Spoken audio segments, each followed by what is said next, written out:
Bom dia. Hoje é um dia especial, né? É o dia da mamãe que as igrejas comemoram esse dia.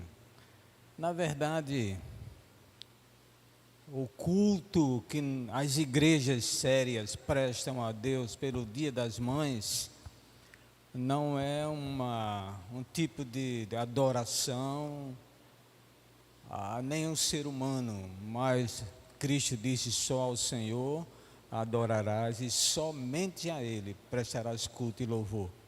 Então não estamos aqui com o objetivo de enaltecer mães além daquilo que Deus deu para cada uma delas, mas que é um dia memorável, com certeza absoluta, porque que seria de nós se não houvesse as mulheres e as mulheres mães. Eu quero hoje pela manhã trazer aqui para as mães uma palavra de afeto, uma palavra de entusiasmo, para que vocês possam sair daqui agradecidas a Deus pelo dom que Deus deu a cada um de vocês, de gerar vidas. Isso é muito maior do que alguém possa imaginar. Seres humanos gerando novas vidas.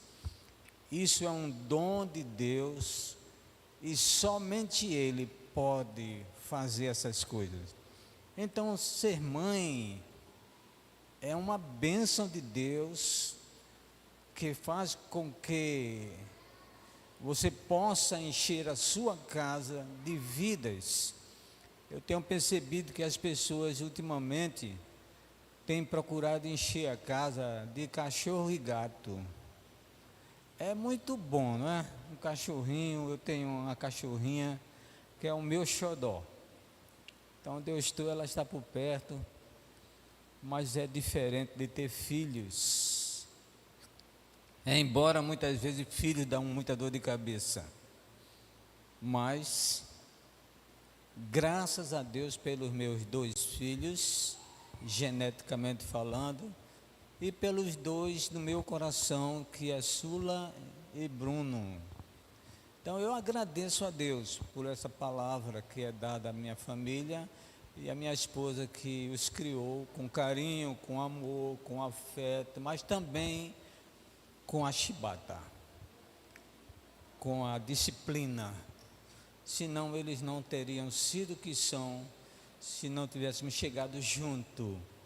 Eu quero tomar como referência nessa manhã uma mulher de Deus chamada Ana. Eu gostaria que os irmãos abrissem suas Bíblias em 1 Samuel e pudesse meditar comigo em poucos minutos a vida de Ana,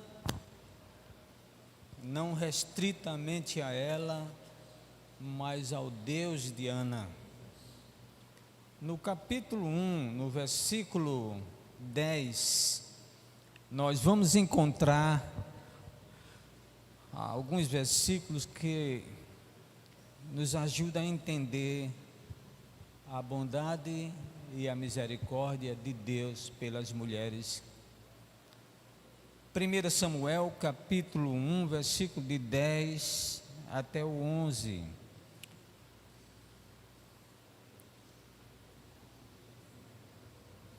Quem encontrou, diga amém. Quem não encontrou, já está aqui no telão. Eu vou ler por aqui para não diferir da minha Bíblia. Ela, pois, com amargura de alma, orou ao Senhor e chorou. Às vezes uma coisa tão pequenininha chama a atenção da gente, sabe? Se não houver o coração derramado diante de Deus, sentindo a prece que vai fazer, parece que não tem muito efeito. Quando a gente ora a Deus e não tem um sentimento por aquilo que a gente está fazendo, é como se a gente estivesse fazendo por fazer as coisas.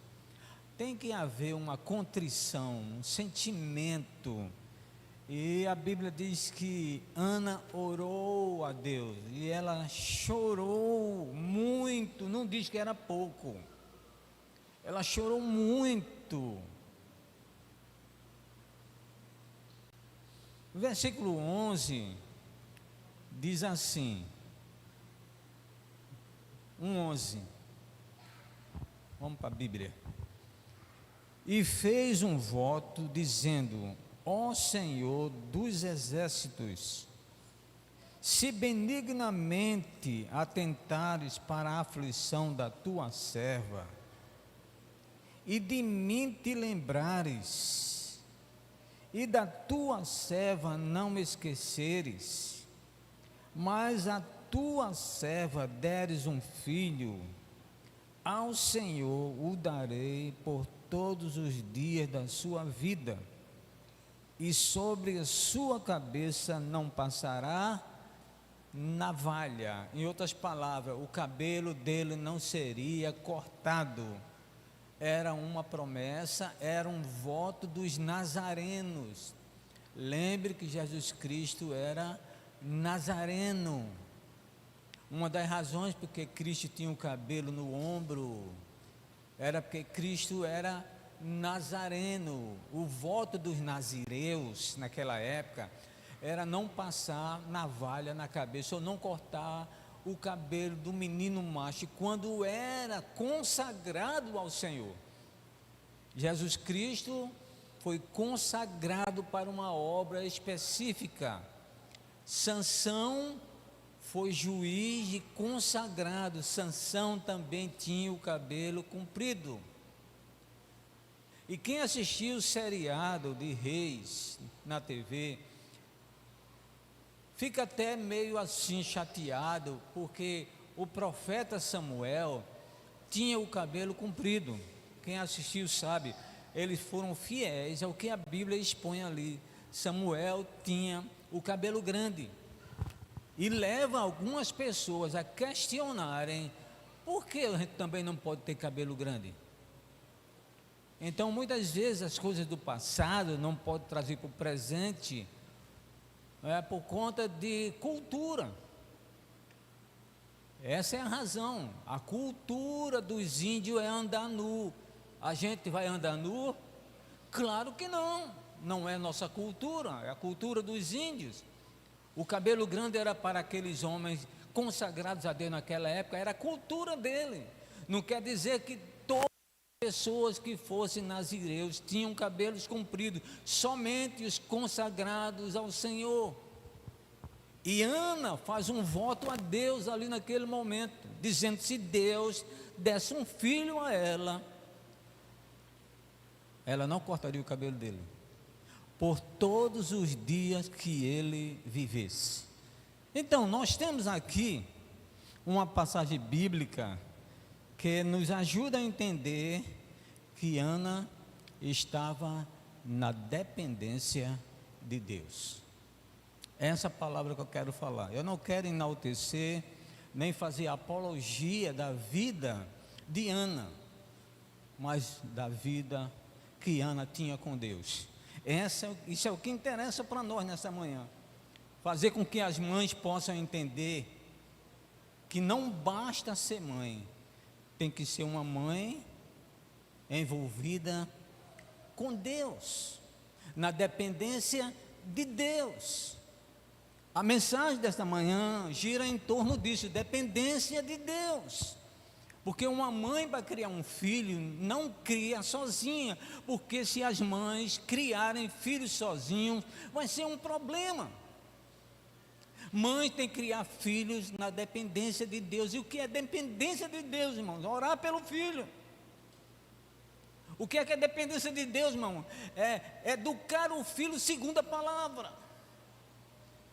Infelizmente, nós vemos crianças, são criadas, e as mães não vivem na dependência de Deus. Essa é uma das razões das crianças serem tão libertinas. Essa é a razão das crianças não quererem obedecer. Essa é a razão das crianças querer fazer o que elas querem fazer.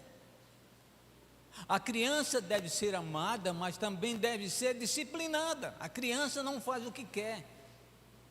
Criança não pode dizer, eu quero isso e bater o pé, tem que ser o que ela quer. Criança foi feito para ser amada, mas se você não tiver na dependência de Deus em relação, cria o teu filho no caminho que deve. Eu gosto desse verbo, viu? Ele tem uma imposição.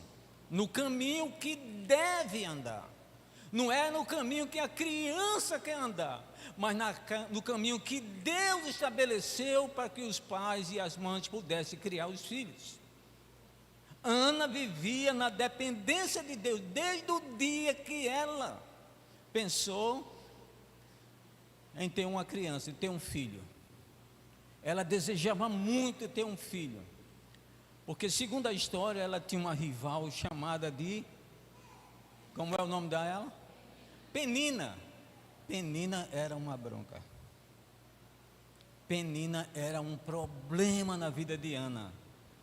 Penina tinha muitos filhos. Naquela época passada, quando a mulher era estéril, o homem casava com outra, ela dava uma ama, ela dava uma concubina para o marido, e quem escolhia era a mulher, para ela ter filhos do marido. Então, o caso aqui de Eucana ter duas mulheres, que seria hoje uma bigamia, era autorizado por Deus, porque os pais da época, os reis, tinham que deixar descendência. A esposa de Eucana era Ana, mas a madre de Ana estava fechada, ela era estéril. E aí foi necessário que Eucana casasse com outra mulher para que houvesse descendência. Aí ela subia todo ano para Jerusalém, que era um costume dos judeus, uma vez por ano, subir para Jerusalém para prestar um culto de adoração e louvor a Deus. Eles faziam isso na cidade de Siló, onde havia um templo lá de adoração a Deus. Até então, o templo de Jerusalém não tinha sido construído, porque não era a época ainda. Mais tarde é que vem o templo em Jerusalém. Era em Siló onde ficavam os reis e os profetas. Então, a Bíblia nos diz que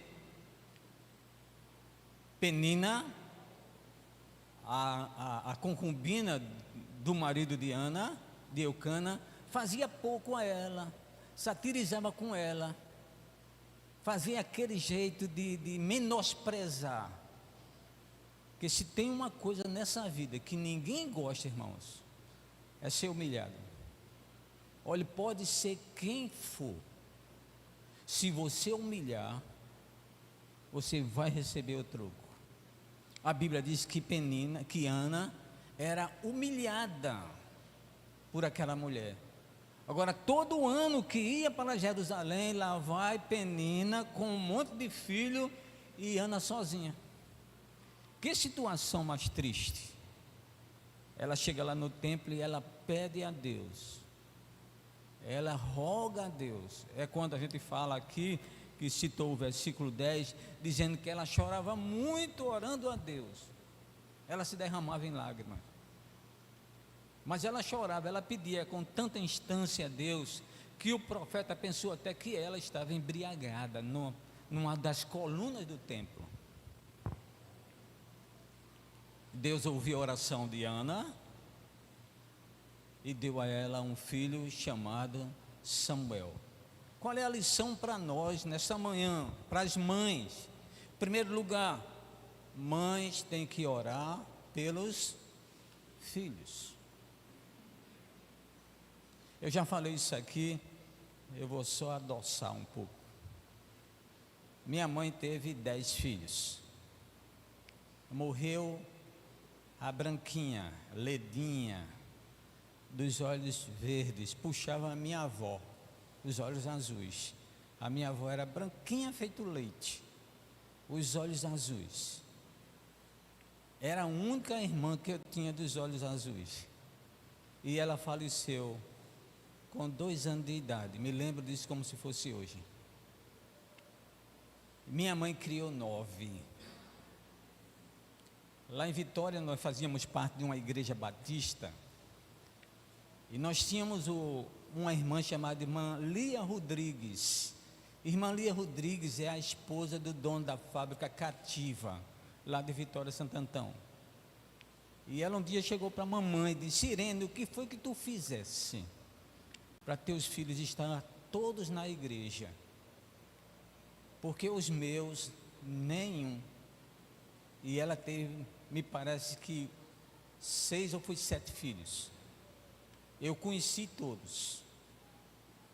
E na verdade, não me lembro de nenhum na igreja. E ela perguntava à mamãe: Irene, o que foi que tu fizesse para teus filhos estar todos eles na igreja? A gente vê todo domingo teus filhos na igreja. Cresceram teus filhos, tu tem agora 3 pastores na família. O que foi que tu fizesse? Mamãe disse: eu orava por eles. Quando meus filhos estavam na minha barriga, eu colocava a mão toda noite e orava pelos meus filhos.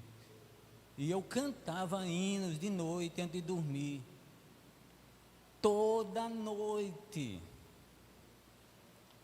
E até o dia da minha mãe morrer, ela orava de um por um. Ela tinha uma relação que ela esqueceu, ficou muito velhinha.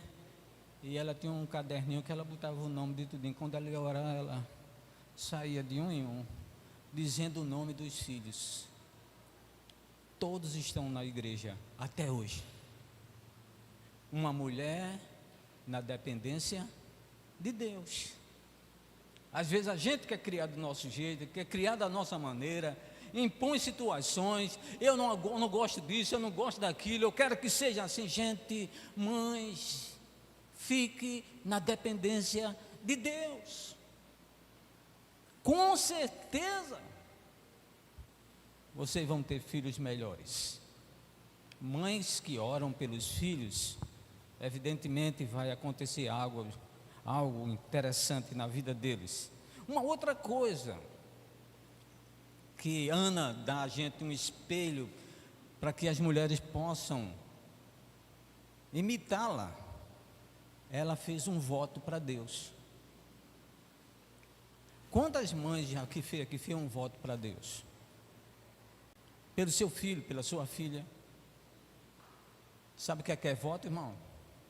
Compromisso com Deus. Vale a pena ou não vale fazer um compromisso com Deus para o seu filho?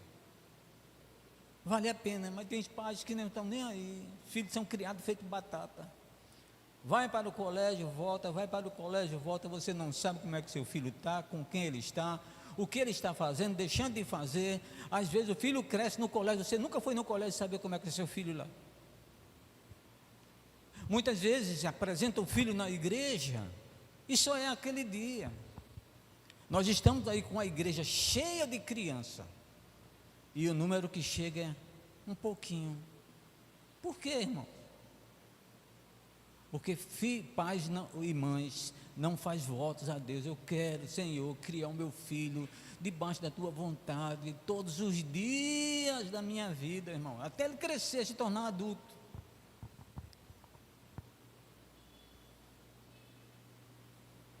Ana fez voto a Deus, versículo 11, e fez um voto dizendo: ó Senhor dos exércitos, se benignamente atentares para a aflição da tua serva, e de mim te lembrares, e da tua serva não te esqueceres, mas a tua serva deres um filho, ao Senhor o darei, todos os dias da minha vida, e da vida dele. Um voto a Deus, irmão. E muitas vezes, eu não posso deixar de falar, a apresentação de criança é apenas uma festinha para tirar foto. Aí traz os avós, traz amigos que conhecem seu filho, tira uma fotografia e parece muitas vezes é a primeira e a última vez que vem. consagração ao Senhor é um tipo de voto que a gente faz, irmão. É por isso que eu estou sempre falando na consagração para a igreja ouvir. Você promete criar seu filho no caminho do Senhor. Prometo. Quebrou a promessa, irmão. Muitos não estão nem aí.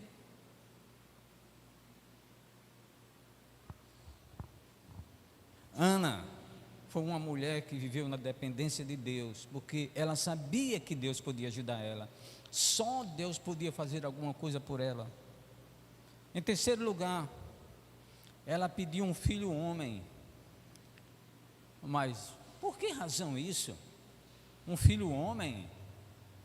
Porque se fosse uma mulher, ela não podia deixar com o sacerdote. Ela tinha na mente dela a ideia de deixar o filho no templo. Se fosse uma menina, era mais difícil, não é?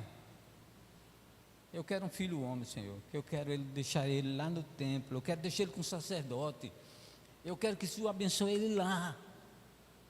O templo, naquela época, era o local onde Deus ficava ali, através de uma arca que existia. A arca representava Deus no meio do povo. E aí foi lá no templo que Deus falou com Samuel. Samuel, ô Samuel. Samuel se acorda de noite com aquela voz. Aí vai lá no quarto do profeta, diz: o senhor me chamou? Não, eu não chamei, mas eu ouvi uma voz me chamando. Eu acho que você estava com um pesadelo, volta para dormir. Aí Samuel volta, entra no quartozinho dele, vai dormir. Aí aquela voz: Samuel, ô Samuel. Ele se acorda e diz: vai lá de novo no quarto do profeta. Profeta, o senhor me chamou dessa vez? Eu ouvi de novo o senhor me chamando. Ele disse: não chamei. Você está ouvindo vozes? Alguém está me chamando, profeta. Se não é o senhor, é quem? Aí o profeta se ligou: é Deus chamando por ele. Quando você ouvir outra vez, você diz para Deus: eis-me aqui, Senhor, seja feita a tua vontade. Ele volta para o quarto e Deus chama Samuel outra vez: Samuel, ô Samuel. E ele diz exatamente como o profeta ensinou: eis-me aqui. Você sabe o que é? Você sabe o que é que representa essa palavra eis-me aqui? É agora ele, não mais a mãe oferecendo. É ele agora se oferecendo a Deus. Eis-me aqui. Lembra de Maria, quando o anjo chegou e disse para Maria: tu vai ter um filho. Ela questionou com o anjo e disse: mas como é que pode ser se eu não conheço o homem? Eu não tenho nenhuma intimidade com o meu marido, ainda não. Estamos casados, mas não moramos juntos. Como é que eu vou ter filho? O anjo disse: a sombra do Onipotente te cobrirá. O que vai nascer de ti é obra do Espírito Santo. Fica quietinha aí, Maria. Ela disse: eis-me aqui, a tua serva está aqui a teu dispor, Senhor. As mesmas palavras de pessoas que eram dedicadas a Deus. Ele pequenininho, eu posso ver ele com aquela roupinha de sacerdote que a mãe fazia todo ano. Para quem não sabe, Ana tinha um cuidado tão grande em Samuel, que mesmo a distância que ela estava, todo ano que ela subia, ela fazia uma roupa nova para ele. E qual era a roupa que ela fazia para ele? A mesma roupa do sacerdote. Eu imagino aquele pirrainha vestido de roupa de sacerdote. A mãe já tinha uma visão de que o filho seria um sacerdote. Era uma mãe debaixo da vontade de Deus. A gente começa a perceber a vitória de muitos crentes, de muitas mães, quando elas vivem na dependência de Deus. E para encerrar, Ana prestou um culto de ação e graças a Deus pelo filho que nasceu. 3 anos depois, o menino foi tirado do peito, foi desmamado. Ela disse: agora podemos ir para o templo. Ele agora vai ser entregue lá.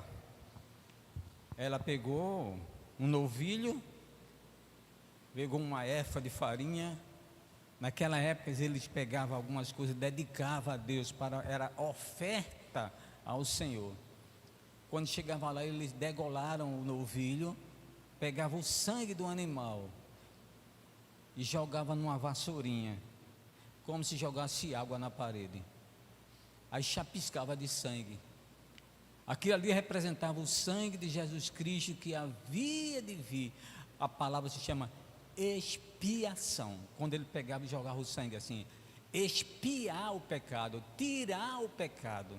Ana leva um bezerro, tira o sangue, mata, degola, e ela agora leva para o sacerdote. O sacerdote agora consagra para sempre Samuel.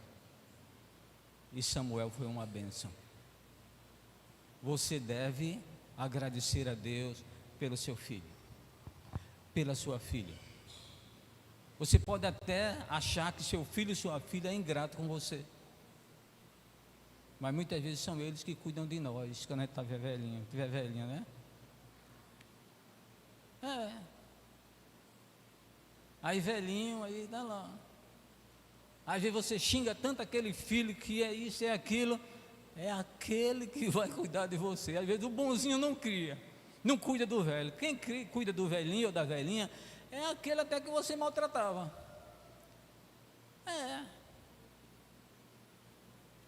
Filhos são bênção de Deus, diz a Bíblia no Salmo 127. Feliz o homem que enche dele a sua aljava. A aljava era aquela bisaquinho que ele levava na costa, o flecheiro, e era cheio de flecha. Aquelas flechas serviam como arma. Filhos são bênção de Deus. Quando chega o valente na casa do pai, já velhinho, para tirar uma forra com ele, aí os filhos se apresentam tudo numa porta. Vinha 10, 15 filhos, as famílias eram grandes. O camarada desistia. Eu vou brigar com isso tudo, nada. Tem muita gente aí, tem muito homem. Filhos são bênção de Deus para nós. Agora nós precisamos, vocês mulheres, eu estou usando muita palavra nós, que eu sou pai, né, não sou mãe. A mãe é que teve o dom, esse dom maravilhoso de poder ter um filho. Deus abençoe vocês. E vocês possam sair daqui, orar mais pelo seu filho, ser mais agradecido a Deus pelo seu filho, viver mais para ele, consagrar o seu filho. Não é só chegar na frente de uma igreja e mandar orar e levantar o filho, consagrar e trazer para a igreja, ensinar eles. E eu vou dizer uma coisa a você, diz os psicólogos infantis que a mulher tem uma participação de 80% no crescimento do filho, porque o pai vai trabalhar, muitas vezes só vê o filho à noite, muitas vezes está tão cansado que não dá nem atenção, e às vezes quando chega o filho já está dormindo, e a mãe passa o dia todo.